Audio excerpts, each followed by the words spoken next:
Hermanos, el sermón de esta tarde es titulado Un bautismo inesperado, parte 1. Como recordamos, estamos haciendo nuestro estudio exegético del libro de los Hechos, y el sermón de esta tarde lo encontramos en el libro de los Hechos, capítulo 8, versos 26 al 33. Como podemos darnos cuenta por el título del sermón, esta es la primera parte de dos sermones que vamos a dar para entender o terminar el capítulo 8 del libro de Hechos, que son 15 versículos más. Brethren, the sermon this afternoon is titled An Unexpected Baptism, Part 1. As we remember, we are studying the book of Acts in a systematically and exegetically way. So our sermon this morning comes from the book of Acts chapter 8, verses 26 to 33. As we can see from the title of our sermon today, this will be the first part of a two-part sermon in which we will study the last 15 verses and we will finish chapter 8 of the book of Acts. And the biblical passage in this passage says, y hermanos, el pasaje bíblico dice lo siguiente, Hechos 8, capítulo 26 a 33, 26. Now an angel of the Lord said to Philip, rise and go towards the south to the road that goes down from Jerusalem to Gaza. This is a desert place. 27. Y él se levantó y fue, y había un eunuco etíope, un alto oficial de Candace, reina de los etíopes, el cual estaba encargado de todos sus tesoros, que había venido a Jerusalén para adorar. 28. And was returning seated in his chariot, and he was reading the prophet Isaiah. Y el Espíritu le dijo a Felipe, ve y júntate a ese carruaje. 30. So Philip ran to him and heard him reading Isaiah the prophet, and asked, do you understand what you are reading? 31. El eunuco le respondió, ¿cómo podré a menos de que alguien me guíe? E invitó a Felipe a que se subiera y se sentara con él. 32. Now the passage, the scripture that he was reading was this. Like a sheep he was led to the slaughter, and like a lamb before his shearer he is silent. So he opens not his mouth. 33. En su humillación no se le hizo justicia. ¿Quién contará su generación? Porque su vida es quitada de la tierra.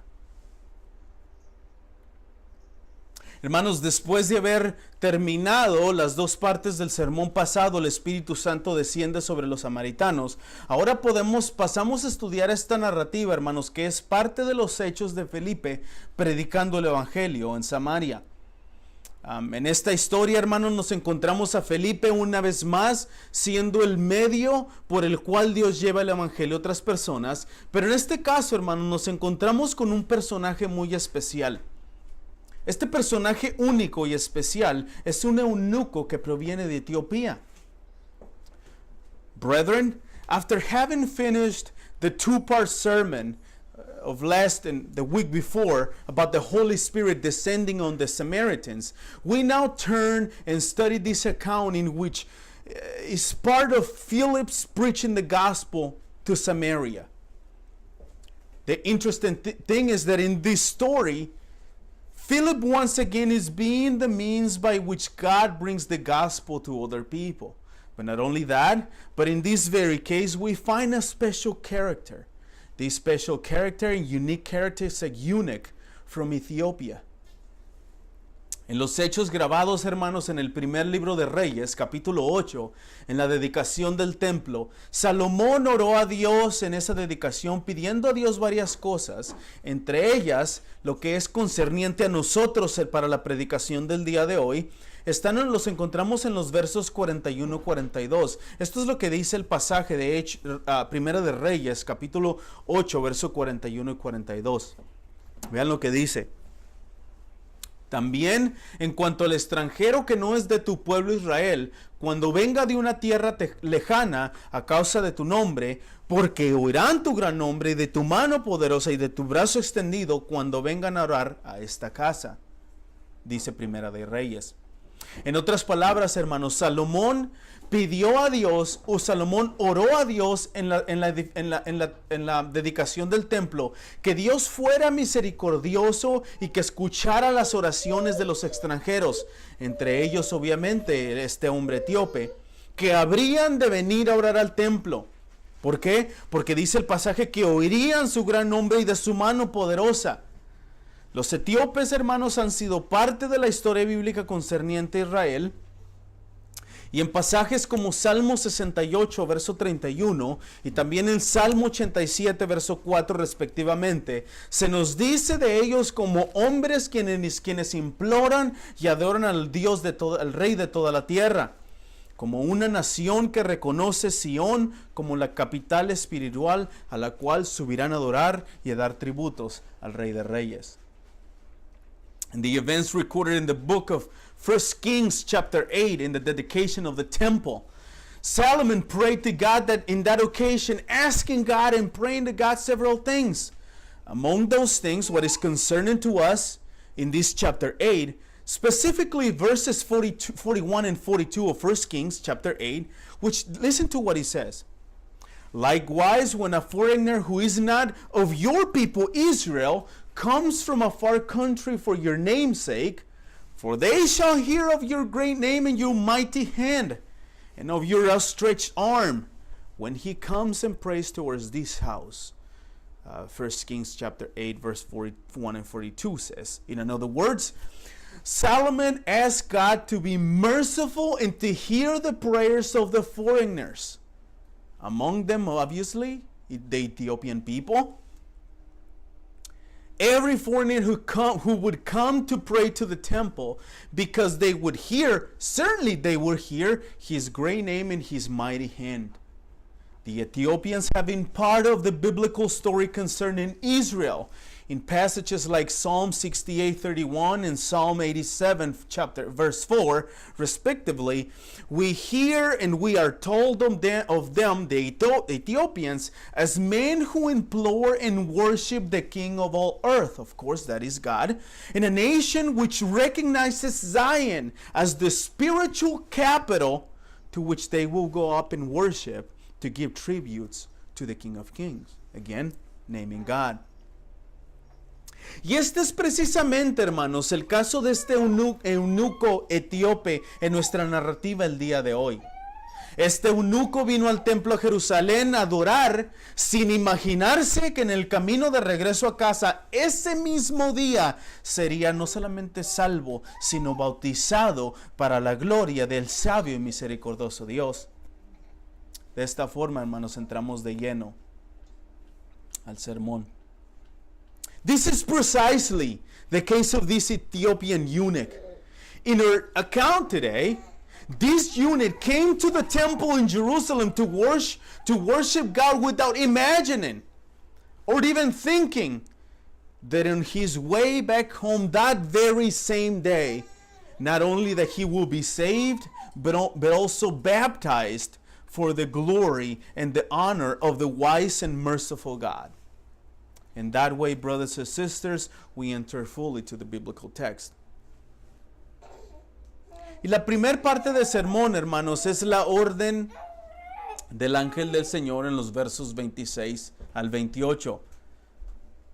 En el versículo 26, hermanos, es el comienzo de los hechos narrados entre Felipe y el eunuco etíope. En este versículo 26 leemos que un ángel del Señor le dijo a Felipe: levántate y ve hacia el sur, el camino que desciende a Jerusalén en Gaza, este es un camino desierto. Debo recordarles, hermanos, lo que hemos hablado las últimas 2 semanas acerca de las características del libro de Hechos. Número 1, este es un libro descriptivo y no prescriptivo. Número 2, su nombre lo dice todo.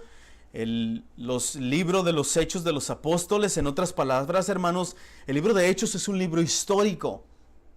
Y número 3, el libro de Hechos es un libro donde se está llevando a cabo una transición. Esto es importante recordar, una transición entre la ascensión de Cristo al cielo y los apóstoles poniendo los fundamentos de la iglesia de Cristo, lo que somos nosotros hoy. Les recuerdo, hermanos, esto por las últimas palabras escritas en este verso 26. Un ángel del Señor le dije a Felipe, levántate y ve hacia el sur al camino que desciende a Jerusalén en Gaza. So that way, brothers and sisters, we will come to the first part of the sermon, which is the command of the angel of the Lord. This is verses 26 to 28. And right away in verse 26, at the very beginning of verse 26, we read the events of this account between Philip and this Ethiopian eunuch. In this verse 26, we read that an angel of the Lord said to Philip, rise and go toward the south, to the road that goes down from Jerusalem to Gaza. This is a desert place. I must remind you, brothers and sisters, of what we have spoken in the last 2 weeks about the characteristics of the book of Acts. Number one, the book of Acts is a descriptive book, not a prescriptive book. Number two, his name says it all, the book of the Acts of the Apostles. In other words, the book of Acts is a historical book. And number three, this is a book where transition is taking place. This is important to understand. Transition is taking place between the ascension of Christ to the heaven and the apostles laying down the foundations for the church, which is us today. I remind you of this because of the first few words written in this verse, which says, an angel of the Lord said to Philip, arise and go south to the road that descends from Jerusalem to Gaza. Es de suma importancia, hermanos, entonces saber que este ángel del Señor que le dio órdenes a Felipe de ir al camino al sur, que desciende a Jerusalén, es un hecho no solamente histórico, hermanos, sino único. Esta no es la primera vez que leemos que un ángel o un ángel del Señor está envuelto en las actividades de la iglesia primitiva para ayudarles a proclamar el evangelio. Como recordamos, hermanos, en el capítulo 5, un ángel les abrió la puerta a los apóstoles para que salieran de la cárcel, ¿se acuerdan? Para que siguieran predicando el evangelio. No solamente esto, sino tenemos casos también como aquí en el mismo libro de Hechos, capítulo 10, verso 3, en Hechos capítulo 11, verso 13, en el capítulo 12, verso 7 y en el capítulo 27, versos 23. Todos estos casos encontramos ángeles actuando o ayudando a los siervos de Dios para proclamar el evangelio. Debo decir una vez más, este es un hecho histórico y único. It is of the utmost importance then to know that this angel of the Lord who gave Philip the command to go south to the road that descends to Jerusalem is a fact that is not only historical but unique. This is not the first time we read that an angel of the Lord is involved in the activities of the early church to help the apostles proclaim the gospel of Jesus Christ to the nations. As we recall in chapter 4, an angel opened the doors to the apostles for the continuation of the preaching of the gospel, as we remember from chapter 5. Not only this case of chapter 5, but only Acts chapter 10, verse 3, chapter 11, verse 13, chapter 12, verse 7, and chapter 27, verse 23. In all of these biblical passages, we have cases of angels helping the servants of God one way or another. Hermanos, menciono esto una vez más porque el hecho de que un ángel del Señor, quien es el portavoz de Dios, o en otras palabras, las palabras del ángel son equivalentes a las palabras y órdenes de Dios que se menciona en este pasaje ordenando a Felipe que vaya al camino del sur. Hermanos, esto no es una regla o una norma para la iglesia que los ángeles nos hablen a nosotros y nos den mensajes de Dios. Hermanos, el canon de la escritura está cerrado y ya no necesitamos más órdenes, mensajes de ángeles o revelación externa a la palabra de Dios. ¿Por qué? Porque nosotros los bautistas reformados creemos en la suficiencia, inerrancia, infalibilidad e inspiración de la santa palabra de Dios. I mention this once again because the fact that an angel of the Lord who is truly the mouthpiece of God, or in other words, the angel in this case, the command of the angel is equivalent to the words and the commands of God. But the fact that he's mentioned in this passage telling Philip go to the south, that doesn't mean that that's a rule or a norm for the church today. As I say from the beginning, this is a unique and historical case. Brothers and sisters, I must say this. The canon of scriptures is closed. We do not need more orders, commands, messages from angels, no outside revelation of the Word of God. We say all of this because we Reformed Baptists believe in the sufficiency, inerrancy, infallibility, and inspiration of the Holy Word of God. En el verso 27, hermanos, leemos sobre la obediencia de Felipe. En este verso leemos que Felipe se levantó y fue, y había un eunuco etíope, alto oficial de Candace, reina de los etíopes, el cual estaba encargado de todos los tesoros que había venido a Jerusalén para adorar. Lo primero notable en este verso, hermanos, una vez más, es la obediencia de Felipe. Sin hacer una sola pregunta, simplemente se levantó y fue donde el ángel del Señor le dijo que fuera. Es necesario notar entonces, hermanos, la responsabilidad, amor, compromiso y valor de Felipe para con el Evangelio de Cristo y las cosas concernientes al reino de Dios. Entonces surge la pregunta, ¿somos nosotros obedientes a la palabra de Dios? Es inevitable, hermanos, ver el trabajo del Espíritu Santo trabajando en la vida de Felipe solamente para la gloria de Dios. Now in verse 27 we read about Philip's obedience. In this verse we read that Philip rose and went, and there was an Ethiopian eunuch, a court official of Candace, queen of the Ethiopians, who was in charge of all of her treasure, and he had come to Jerusalem to worship. The first very thing that we must note in this verse once again is Philip's obedience. Without a question, he simply got up, he rose, and went to where the angel of the Lord commanded him to go. It is necessary then to note the responsibility, the love, the commitment, and the courage of Philip for the gospel of Jesus Christ. Then the question arises, are we responsible? Are we committed? Do we love the Word of God, and are we obedient to His Word and to serve Him, just like Philip? It is inevitable, brothers and sisters, to see the work of the Holy Spirit in the life of Philip, doing the things only for the glory of God. Lo segundo que debemos notar en este verso 27, hermanos, es la información que se nos da acerca de este eunuco etíope. Lucas nos dice primeramente que este era un hombre etíope. Nos dice que era un hombre eunuco, nos dice que era un alto oficial y nos dice que estaba encargado de todos los tesoros de Candace, pero lo más importante, nos dice que había venido a Jerusalén a adorar.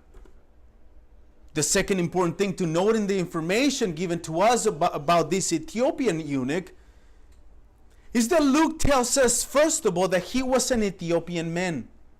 Second, he tells us that he was a eunuch. Third, he tells us that he was a court official. Number four, the writer of Acts, Luke, tells us that he was in charge of all the treasures of Candace. And the most important and last thing is that Luke tells us that he came to Jerusalem to worship. Debemos entender las características que se nos dan de este eunuco, hermanos, primeramente para poder entender el contexto de esta narrativa. Primeramente, cuando leemos que este hombre era un hombre de Etiopía, no se refiere a la Etiopía moderna, hermanos. Esa es la primera cosa que quiero que aprendamos. No se refiere a la Etiopía moderna. Se refiere a la parte sur de Egipto. ¿Okay? Lo que Lucas nos informa al decirnos que este hombre es etíope, prácticamente lo que Lucas nos quiere decir es que era de descendencia africana. En otras palabras, nos está diciendo que era un hombre negro, un hombre de color. es importante para mí enfatizar que era un hombre negro. Desafortunadamente no tenemos la definición de qué es moreno y qué es negro. La mayoría de las veces decimos, oh, ese es moreno. No, no es moreno, es negro. Nosotros somos morenos, ellos son negros. So debemos entender esas cosas. Nuestra tez es una tez morena.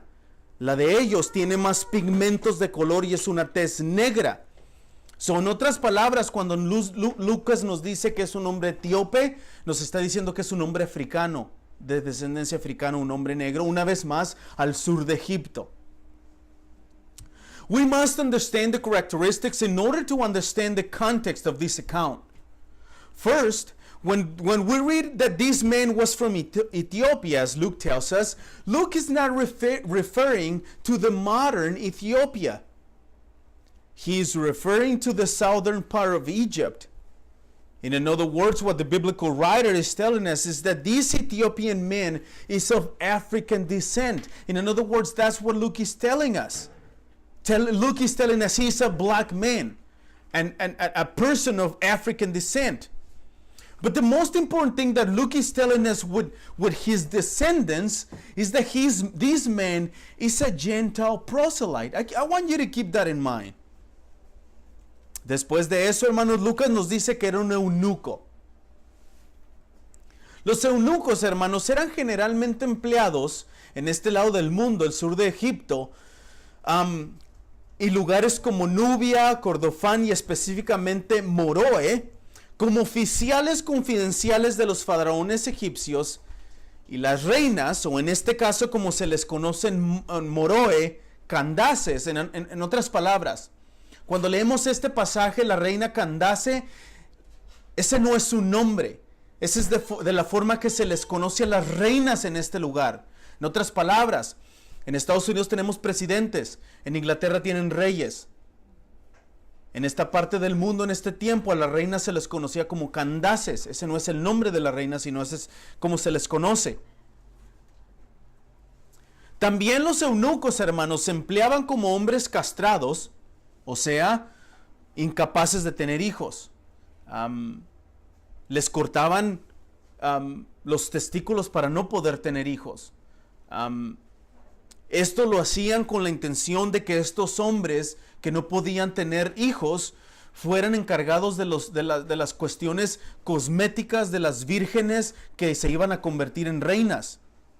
Esto es notorio, hermanos, en el libro de Esther, capítulo 2, verso 3. Específicamente.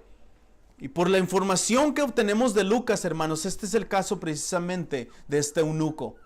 Lo más posible es que haya sido, nos dice el pasaje, que era un alto oficial, pero el pasaje también nos dice que era un eunuco. La palabra original, esa de eunuco, hermanos, literalmente significa como castrado.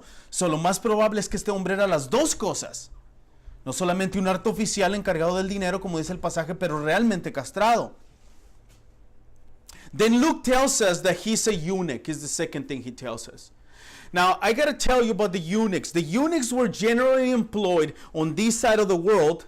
I'm talking about the south of Egypt, in places like Nubia and Cordofan, and especially Meroe, as confidential officers of the Egyptian pharaohs and queens, or in this case, as they are known in Meroe, as Candaces. So in other words, as we have a president in the States, we have a king in England. In this part of the world at that time, the queens were named Candace. That's not the name of the queen. That's how they named their queens.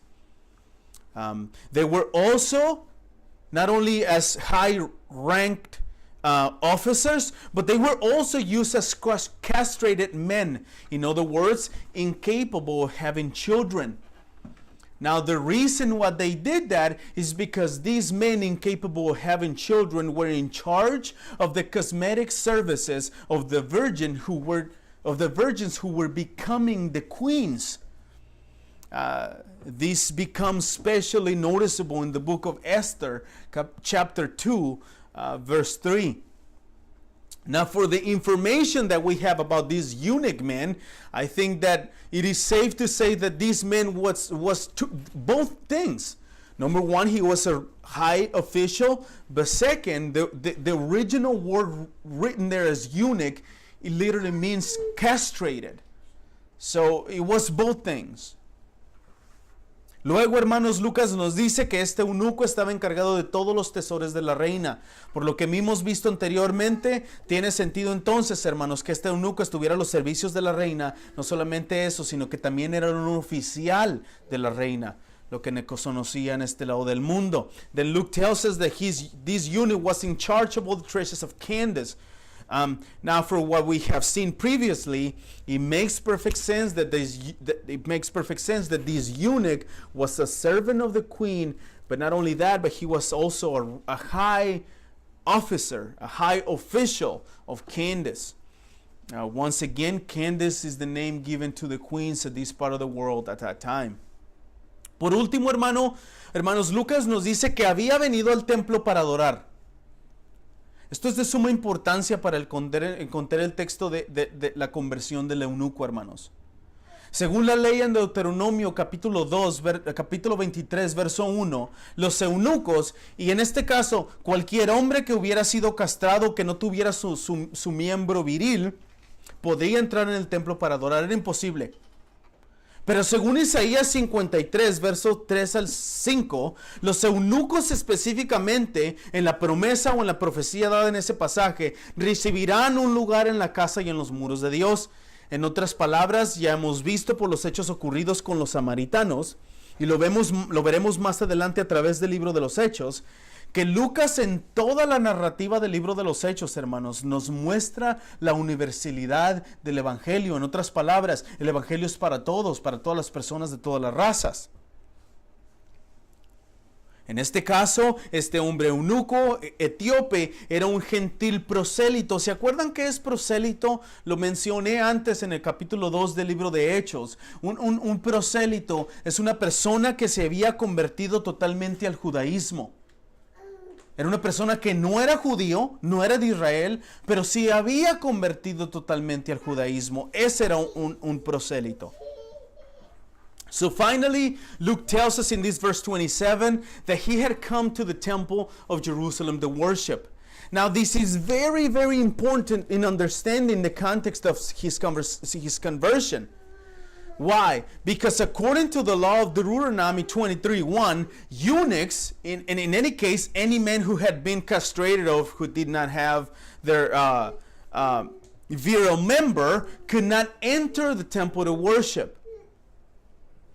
But according to Isaiah 56:3-5, the eunuchs will specifically receive a place in the house in the walls of God. In other words, we have already seen from the events that occurred in the Samaritans. We will see later in all the book of Acts that Luke throughout the book of Acts shows us the universal way of preaching the gospel. In other words, the gospel is for every person of every nation. In this case, the case of this Ethiopian eunuch, he was a Gentile proselyte. Now, this is important to know. If we remember from chapter 2 of the book of Acts, I explain what a proselyte is. It is a person who is a Gentile by birth, and in other words, he's not an Israelite, not a Jew. But this person become fully converted to Judaism. He follows the laws and everything just as the Jews.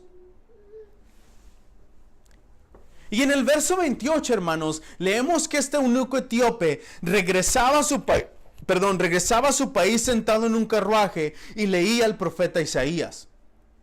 Este hombre etíope, hermanos, tenía una inmensa necesidad de estudiar y de llenarse de la palabra de Dios. Acababa de venir de Jerusalén de adorar en el templo y en el camino a su casa seguía leyendo la palabra de Dios. Lucas, hermanos, no nos da información de la obtención de este documento histórico, libro de Isaías. Lo único que nos dice es que lo leía sentado mientras regresaba a su país. Now in verse 28, in the beginning of verse 28, we read that this Ethiopian eunuch was returning, seated in his chariot, and he was reading the prophet Isaiah. Now, this Ethiopian man had an immense and great need to study and fill himself with the Word of God. We read that he had just come from Jerusalem, from the temple to worship, and now on his way back home, he's reading the Word of God. One thing that I need to mention is that Luke does not give us the information about how this eunuch man obtained the historical scroll from Isaiah. The only thing that he tells us is that he read it while he was sitting, returning to his home country. Es de suma importancia, hermanos, observar los hechos ocurridos hasta este momento en esta narrativa. En el verso 26 leímos que el ángel del Señor mandó a Felipe a que fuera al camino del sur. Aquí en el verso 28 leemos que mientras regresaba a casa, el eunuco leía al profeta Isaías. Hermanos, no es una coincidencia que el eunuco estuviera leyendo al profeta Isaías. Esto es la divina providencia y soberanía de Dios para poder y para preparar todo lo necesario para traer salvación a este hombre y que nosotros pudiéramos saber eso. No es una coincidencia. It is of the utmost importance to observe the events that have occurred up until this point in this account. In verse 26, we read that the angel of the Lord commanded Philip to go south. Here in verse 28, we read that while the eunuch was returning to his home, he was reading the prophet Isaiah. Brothers and sisters, I must tell you this. It is no coincidence that he was reading the prophet Isaiah. No, it was no coincidence. It was nothing but the divine providence and sovereignty of God, preparing everything and anything necessary for the salvation of these men, and for us to know that today. Sobre todo, hermanos, es importante que no era coincidencia que este hombre estaba leyendo el capítulo 53 de Isaías, uno de los pasajes más claros en lo concerniente a nuestro Señor Jesucristo. Pasaje, hermanos, que lo llevaría a conocer al autor de la salvación eterna. Una vez más, no es una coincidencia que el ángel haya mandado a Felipe por el camino del sur. No es una coincidencia que el etíope eunuco haya tenido en sus manos el documento histórico de Isaías 53. Y sobre todo, no es coincidencia que haya estado leyendo el pasaje más claro y evangelístico sobre nuestro Señor Jesucristo en el libro de Isaías. No. No es una coincidencia. Esto es nada más, hermanos, que el plan predestinado, soberano y sabio del misericordioso Dios. Above all, brothers and sisters, it is no coincidence that he was reading chapter 53 of the book of Isaiah. One of the clearest chapters concerning our Lord Jesus Christ's prophecies of the Messiah.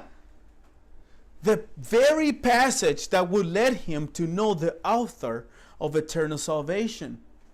Once again, it is no coincidence that the angel sent Philip to the road south. It is no coincidence that the Ethiopian eunuch had in his hands the historical document of Isaiah 53. And above all things, brothers and sisters, it is no coincidence that he was reading one of the most clear and evangelistic passages about our Lord Jesus Christ in the book of Isaiah. No. It was no coincidence.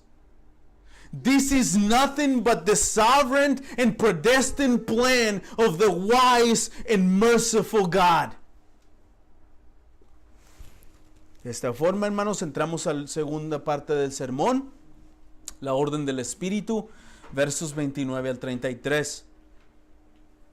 En esta segunda parte del sermón, hermanos, específicamente en el verso 29, leemos la orden del Espíritu a Felipe cuando le dijo: ve y júntate ese carruaje. Una vez más, vemos en este pasaje las acciones divinas, en otras palabras, las acciones de Dios. No, hermanos, déjenme decirles que no hay nada en el hombre sin que el Espíritu de Dios lo equipe, lo anime, lo instruya, lo ordene, lo envíe a servir las cosas concernientes al reino de Dios. Porque lo que hacen en las iglesias el día de hoy, como dice Paul Washer, ponen al hombre acá y Dios acá. Es lo contrario. Dios está acá y el hombre está acá. En esta ocasión, hermanos, leemos que el Espíritu le ordenó a Felipe que se juntara o que se acercara al carruaje. Now, brothers and sisters, this takes us to the second part of the sermon, which is the Spirit's command, verses 29 to 33. And in this second part of the sermon, very specifically here in verse 29, we read the command of the Spirit to Philip, and this is what he said. Go over and join this chariot. Again, we see in this passage the divine actions. In other words, the actions of God. There is nothing in men without the Spirit of God that equips, instructs, ordains, or sends to serve the things concerning the kingdom of God. Nothing. As Brother Paul Washer says, what modern churches do today, they put men all the way up here and God down here. Brothers and sisters, it's the opposite. God is up here and man is here.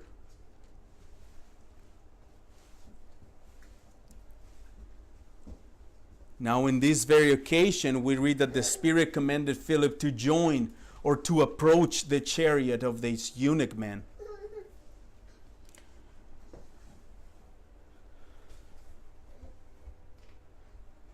Es común, hermanos, una vez más, ver aquí en el libro de los Hechos, un libro descriptivo, histórico y transisorio, que muchas de las acciones que encontramos en este libro, hermanos, son acciones únicas, acciones que jamás se van a volver a repetir, no se repiten en la historia de nuestros tiempos hoy. Aquí en el verso 29, que estamos leyendo, también como en el capítulo 10, verso 19, el Espíritu de Dios habló directamente a los siervos de Dios, hermanos, para darles instrucciones específicas de qué hacer para llevar a cabo los planes soberanos de Dios.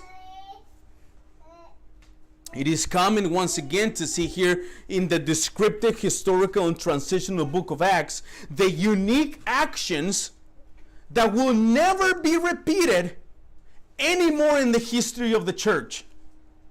Here in this verse 29, and in chapter 10, verse 19 of the book of Acts, the Spirit of God spoke directly to the servants of God to give them very specific instructions to what to do to carry out God's sovereign plan.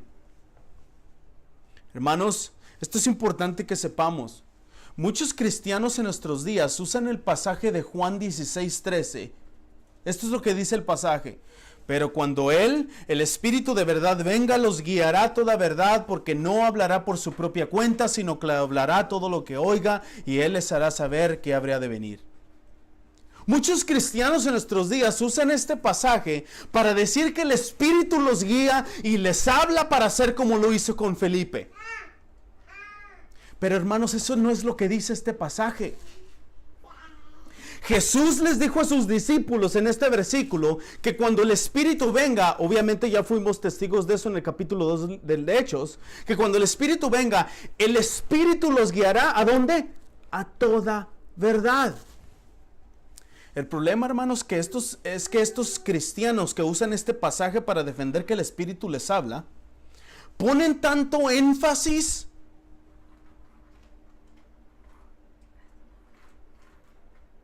en las palabras escritas, los guiará. Ponen tanto énfasis en esas palabras que no son capaces de ver las siguientes palabras escritas en ese verso, las cuales son, los guiará a la verdad, los guiará a toda la verdad. Entonces, hermanos, la pregunta es, ¿qué es la verdad? ¿De qué verdad el Espíritu nos está hablando? Hermanos, esa es una respuesta bien sencilla de responder.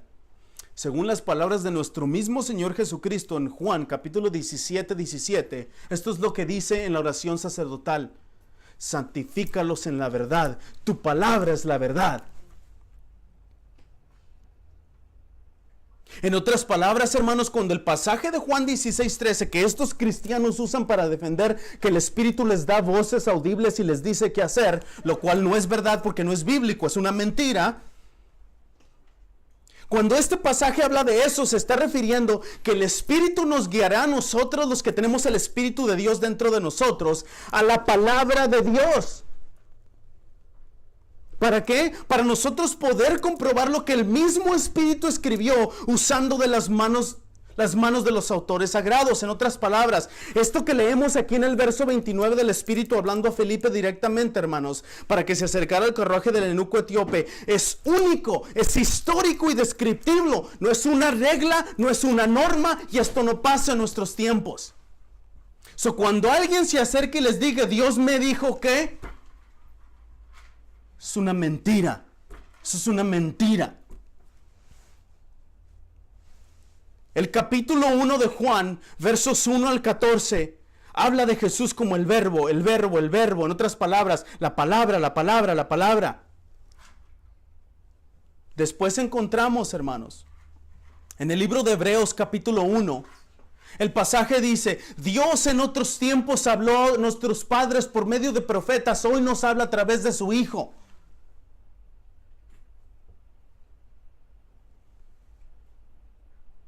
Los resultados de lo que enseñaron los apóstoles y lo que aprendemos en Jesús es lo único que necesitamos. El canon está cerrado. No necesitamos más revelación. No necesitamos que venga nadie y nos diga Dios me dijo. Eso es una mentira emocional.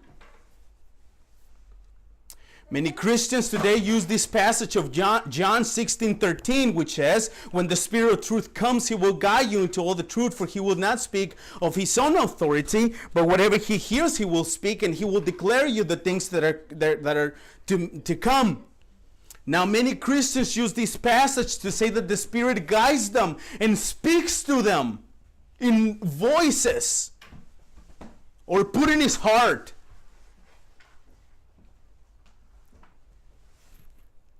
This is not what the passage says. Jesus told his disciples in this verse that when the Spirit comes, and of course we know this from Acts 2, when the Spirit comes, the Spirit would guide them into all the truth. The problem is that these Christians who take this passage to say that the Spirit speaks to them, put so much attention and emphasis to the words, he would guide you. Yes, the Spirit, he would guide you, would guide us, but guide us to what? They are not capable to see the following words in this verse. He would guide you into all the truth. The Spirit would guide us to all the truth. Now the question arises, what is truth? Which truth is the Spirit going to guide us to? This is a very easy question to answer. According to our Lord Jesus Christ himself in John 17:17, this is what he says in his priestly prayer. Sanctify them in the truth. Your word is the truth. In other words, when the passage of John 16:13 says that the Spirit will guide us into all the truth, Jesus is referring that the Spirit of God will guide us into the Word of God. Why? Because that way we will prove if the words that the Spirit himself wrote in the Word are the same words that the Spirit is guiding us to do. We don't need anybody to tell us, oh, God told me to tell you. That's an emotional lie. That's not true.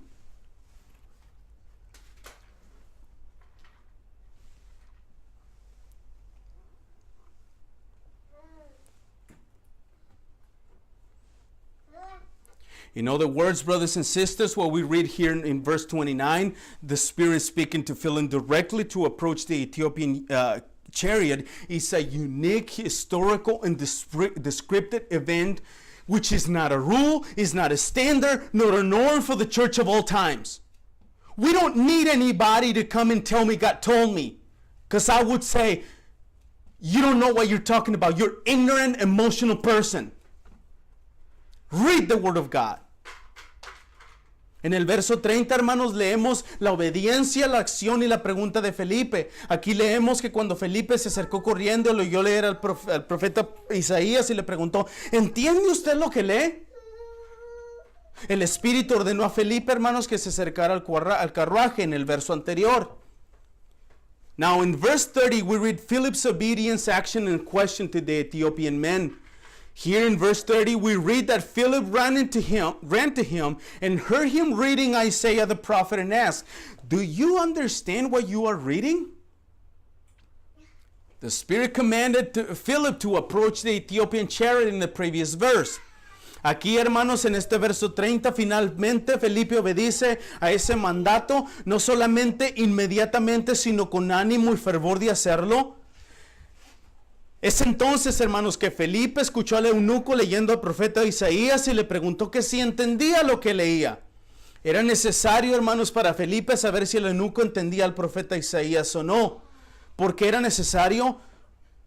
Porque era necesario para saber de esa forma y poder explicar a este eunuco, lo veremos la semana que entra, de cómo presentar y hablar y proclamar el glorioso evangelio de Jesucristo de este pasaje de Isaías.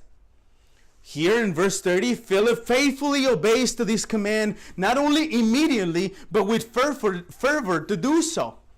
It is then that Philip heard the eunuch reading the prophet Isaiah and asked him, "Do you understand what you're reading?" It was necessary for Philip to know whether the eunuch understood the prophet Isaiah or not. Why was it necessary? Because in order for Philip to present the glorious gospel of God, he used this passage of Isaiah to present him the glorious gospel. Es evidente, hermanos, entonces entender que Felipe con esa pregunta pudo entender cuál era la razón por la que el ángel de Dios y el Espíritu le dieron las órdenes para hablar a este eunuco. Felipe con esta pregunta, hermanos, está demostrando el deseo que tiene de poder servir a este eunuco y sobre todo el deseo de hablar a Cristo, de hablar de Cristo, el autor de la fe. It is obvious then to understand that Philip with that question could understand what was the reason why the angel of God and the Spirit gave him these orders to speak with this eunuch. Philip, with this question, "Do you understand what you're reading?" is demonstrating his desire to serve this Ethiopian eunuch. And above all things, with this question, Philip is demonstrating his desire to speak to this eunuch about Christ, the author of faith. En el verso 31, hermanos, la respuesta humilde del eunuco muestra el deseo y el hambre de conocer más sobre las Escrituras. En el verso anterior, Felipe pregunta que si entendía lo que leía. En este verso, el eunuco respondió a la pregunta y le dice a Felipe, "Pero ¿cómo podré a menos de que alguien me guíe?" Esta hambre, hermanos, este deseo y sed y humildad del eunuco de conocer más las Escrituras abrió la puerta, hermanos, para que Felipe el evangelista pudiera presentarle el glorioso evangelio de Jesucristo y de esa forma ser salvo. Then we go to verse 31. And here in verse 31, the eunuch's humble response shows us the desire and hunger to know more about the scriptures and God. In the previous verse 30, Philip asked to this eunuch man, "Do you understand what you're reading?" In this verse, the eunuch man answered to Philip with the question and said, How can I understand unless someone teaches me, unless someone guides me?" Then he invited Philip to come up with him and sit with him. Brothers and sisters, I gotta say that this hunger, this desire, this thirst, and this humility of the eunuch to know the scriptures opened the door to Philip, the evangelist, to present him the glorious gospel of Jesus Christ, the only author of life, of eternal life. El eunuco, hermanos, en el verso 31 reconoce su ignorancia sobre el tema y le dice, ¿cómo podré a menos de que alguien me guíe? Este reconocimiento, hermanos, produce el deseo de instrucción, la sed y hambre de saber más del Dios Santo. Es de esa forma, hermanos, que entonces invita a Felipe que se subiera y se sentara con él. Al parecer, hermanos, la simple pregunta de Felipe le dio confianza al eunuco para saber que Felipe podría explicar de qué persona estaba hablando el profeta Isaías. Now the eunuch recognizes his ignorance on the subject and says, "How can I understand unless someone guides me?" This recognition produces the desire for instruction. This thirst, this hunger to know more of the Holy God opens the door to invite Philip into his chariot. Brothers and sisters, apparently Philip's simple question gave the eunuch the confidence that Philip was a man equipped to teach him what the Word of God says, specifically the prophet Isaiah. Y al final, hermanos, llegamos al verso 32 y 33. En estos versos, hermanos, Lucas nos da el pasaje exacto que el eunuco estaba leyendo. Como oveja fue llevado al matadero y como cordero mudo delante del que lo trasquila no abre su boca, en su humillación no se le hizo justicia. Este pasaje, hermanos, viene de Isaías capítulo 53, versos 7 y 8. Y este pasaje, hermanos, es uno de los más importantes pasajes mesiánicos en el Antiguo Testamento. Es aquí donde podemos ver la soberanía y providencia de Dios para poder dar este pasaje al eunuco, para que de esta forma, hermanos, Felipe pudiera introducirle a él, a Cristo, el Salvador del universo. It is then we come to verses 32 to 33, and Luke gives us the exact passage that this eunuch was reading. This passage comes from Isaiah 53, verse 7 and 8. And I got to tell you that this is one of the most important messianic passages in the Old Testament. It is here that we can see the sovereignty of providence of God to be able to give this passage to the eunuch, and so that in this way Philip could introduce him to Christ, the Savior of the universe.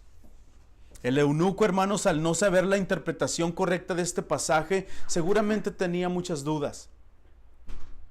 Seguramente tenía muchas preguntas. Esto es entendible, hermanos, ya que aún para nosotros mismos, aunque sabemos hoy que el pasaje de Isaías habla sobre el Mesías, necesitamos entender realmente qué dice el pasaje. The eunuch, not knowing the correct interpretation of this passage, surely he had many doubts and questions about it. This is understandable, given that even for us, that we know that this passage speaks about Christ, it is important for us to know what it really means.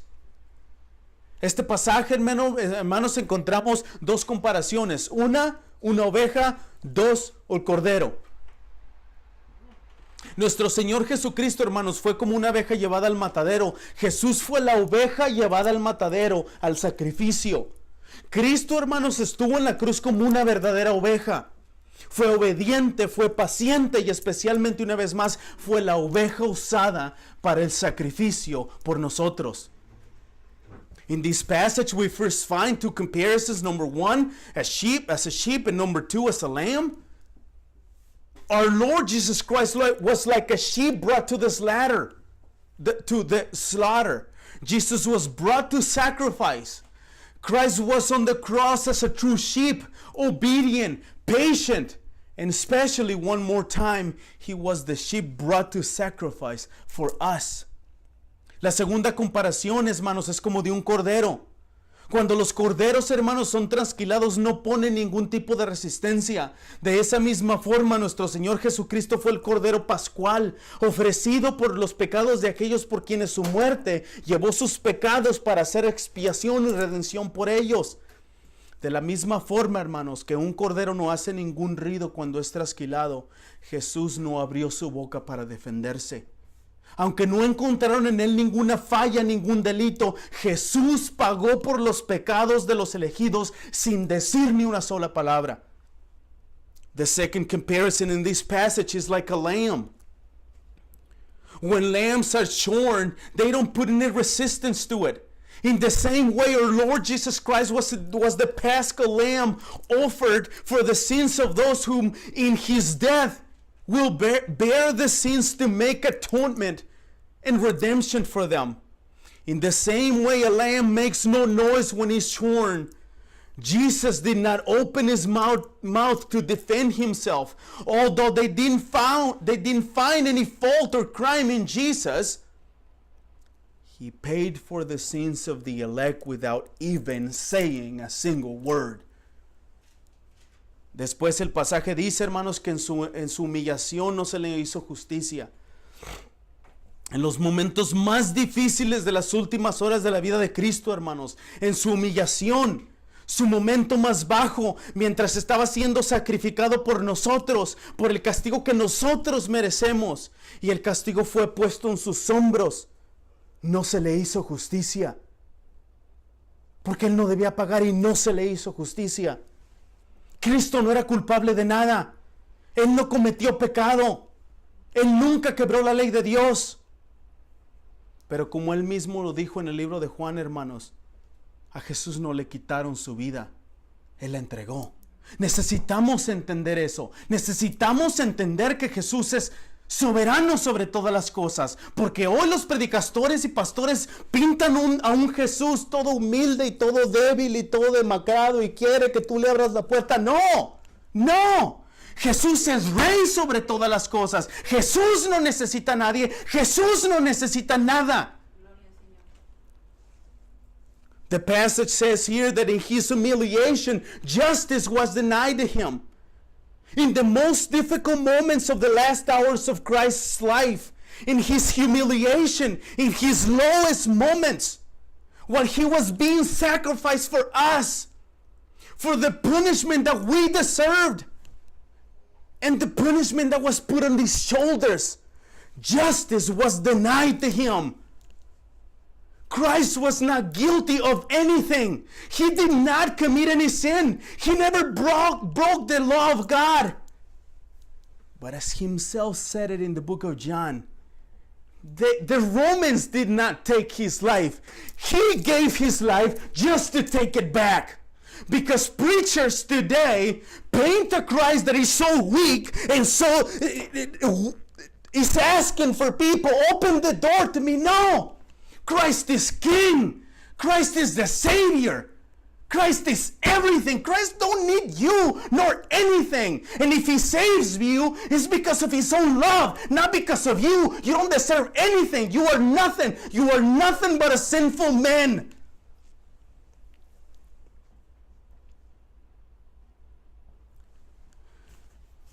Hermanos, todas estas características del Cordero Pascual, que es Jesucristo, son escritas, hermanos, por el profeta Isaías como detalles del Mesías Jesucristo y su muerte sacrificial por los pecados de los elegidos. Este pasaje, hermanos, de Isaías es perfecto para poder explicar el Evangelio de Jesucristo a aquellos quienes no le conocen. Este pasaje de Isaías, hermanos, habla del Mesías, quien iría a la muerte y muerte de cruz, obediente a morir por los pecadores. Brothers and sisters, all these things about the Paschal Lamb, that is Jesus Christ, written by the prophet Isaiah, these are details and characteristics of the Messiah, Jesus Christ, and His sacrificial death for the sins of the elect. This passage from Isaiah 53 is a perfect passage to expand the gospel of Jesus Christ to those who do not know Him. This passage speaks of the Messiah who will die and die on the cross obediently for the sinners. Hermanos y amigos, quiero que entendamos que aunque este pasaje es gráfico y característico de la muerte de Cristo, necesitamos recordar cuál fue el castigo que recibió aquel que no conoció pecado. Lo hizo pecado por nosotros para que fuéramos hechos justicia en Dios. Dios vació la copa de su ira en Jesucristo en la cruz y lo mató. La copa de ira que ustedes y yo deberíamos recibir. Debo hacerles varias preguntas. ¿Conocen a Cristo? ¿Tienes una relación con Cristo? Y si tienes una relación con Cristo, ¿es una relación de pecador arrepentido y el Salvador? ¿O es una relación de pecador no arrepentido, el de Dios justo, que los mandará al infierno por no haberle recibido? Pasaje dice que no hay salvación en ningún otro hombre más que Cristo. Nadie puede venir al Padre si no es por Cristo. No necesitamos nada ni nadie más que a Cristo. Les invito, hermanos, les ruego, Les ruego que mediten en su condición espiritual. Les ruego que mediten cómo están viviendo. Piensen cuál es la situación de su alma. ¿Qué va a pasar si mueren? ¿Qué va a pasar si Cristo viene? ¿Qué va a pasar cuando estemos enfrente de un Dios santo y justo y nos diga, vas al infierno porque no recibiste a mi Hijo Cristo? Preferiste vivir tu vida de maldad y hacer las cosas que te decían y nunca escuchaste a aquellos que envié para que te hablaran de mi Hijo Cristo. Brothers and sisters, I want you to understand that although this passage is a graphic and characteristic of the death of Jesus Christ, we need to remember what was the punishment given to the one who knew no sin. The one that was made sin for us. So that way we might become God's righteousness. In other words, God poured the cup of wrath on his son Jesus Christ and killed him on the cross.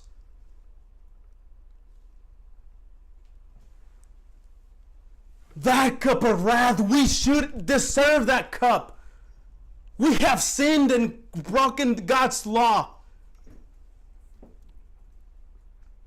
I must ask you several questions. Do you know Christ? Do you have a relationship with Christ? And if yes, you do, is it a relationship of a repentant sinner and a Savior? Or is it a relationship with an unrepentant sinner and a just God?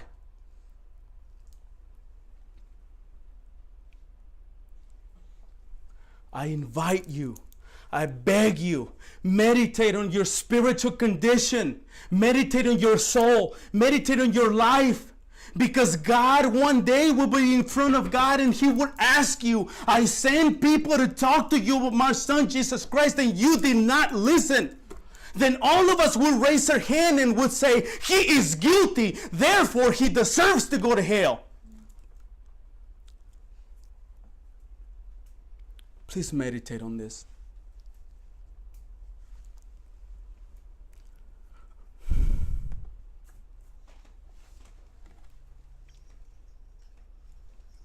Hermanos, vamos a orar nuestra oración de aplicación y después celebramos la cena del Señor.